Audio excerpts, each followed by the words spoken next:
В двух словах, что нужно помнить, когда ты разговариваешь с интуитом и когда ты разговариваешь с сенсориком. Особенно, если это касается рабочего процесса, и ты даешь задание или, наоборот, получаешь какой-то отчет. А интуиту нужно обязательно давать общую картину. И с этого надо начинать.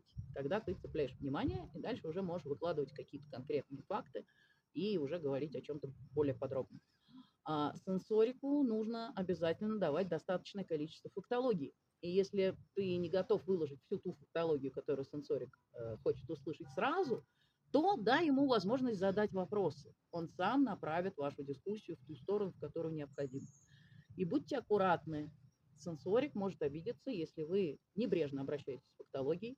В идеале надо просто предупредить и потихонечку выстраивать взаимодействие так, чтобы не было взаимных обид.